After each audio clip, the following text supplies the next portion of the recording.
Hello and welcome back to the Reconnect with Your Inner Hero video series.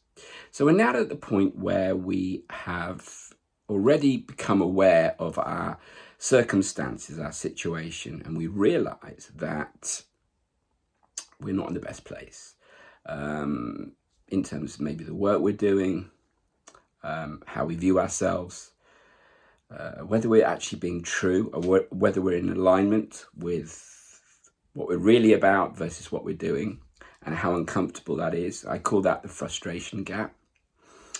And this affected me quite early on because I really had very little foundation to back up, if you like, my dreams and my visions.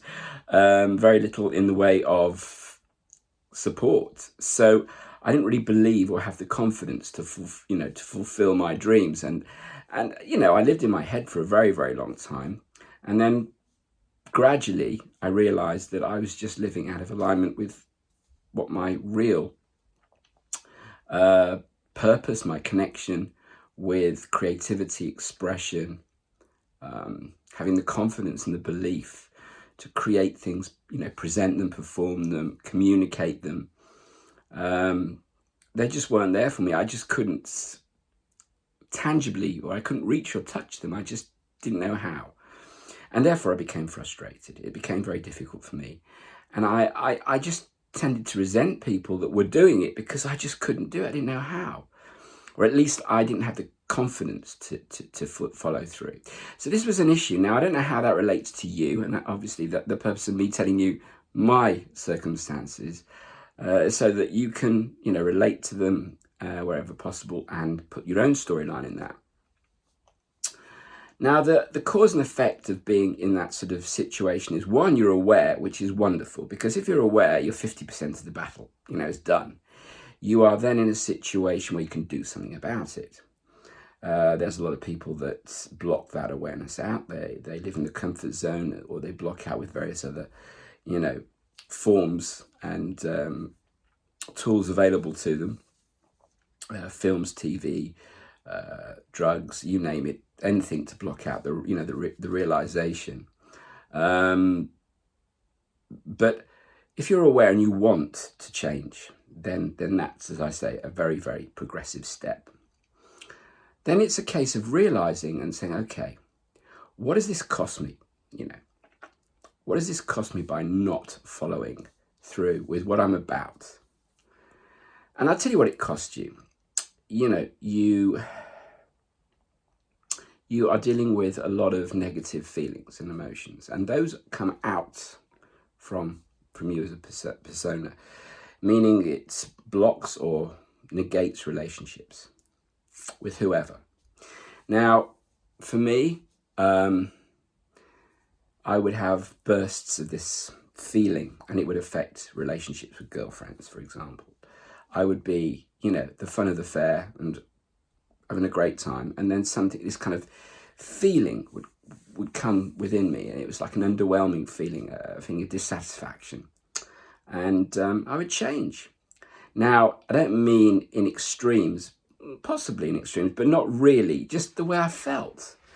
And that can come across with what you say, how you act, the way you look, many things, because you're letting yourself down, and you don't want to do that. So you have to work on that. But that is the awareness factor. The realization is, okay, this has cost me relationships. This has cost me time in life. I've lost a whole chunk of time by not being who I really am. You have to ask the question, what has it cost you? It could be time. It could be relationships. It could be all of them. It could be health, all of these things.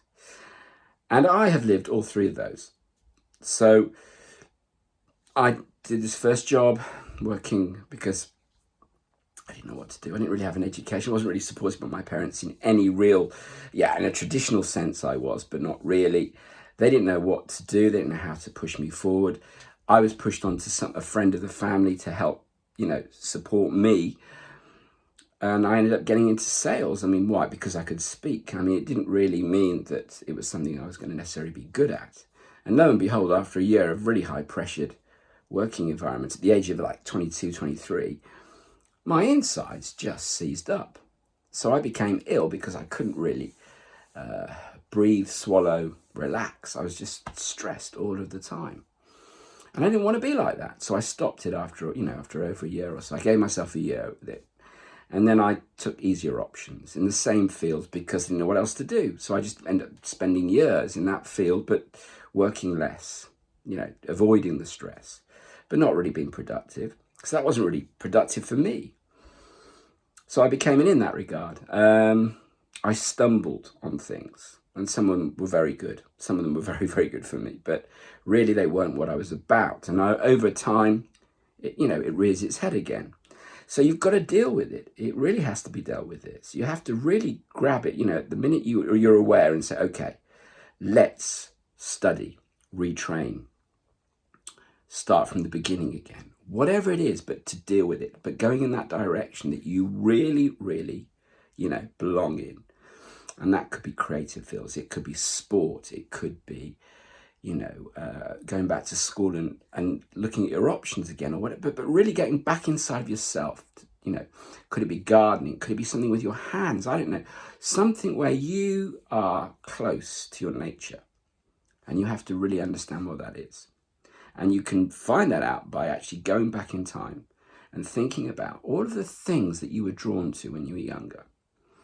And start to try and retrace those steps of all the things that you enjoyed that lit you up, and start to look at those areas, because that is definitely, where it's at for you.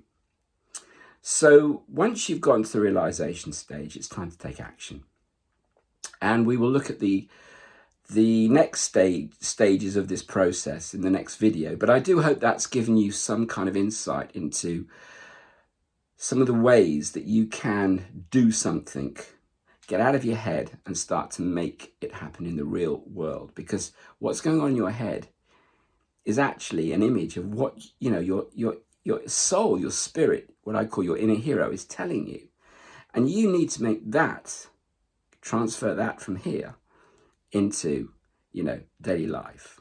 And then as a result of that, you're going to be much more in line with who you are, calmer. You're going to be, happier. You're going to attract things to you because you are a different personality than the one who's frustrated and upset. So anyway, we'll move on from there, and I'll see you in the next video. Bye.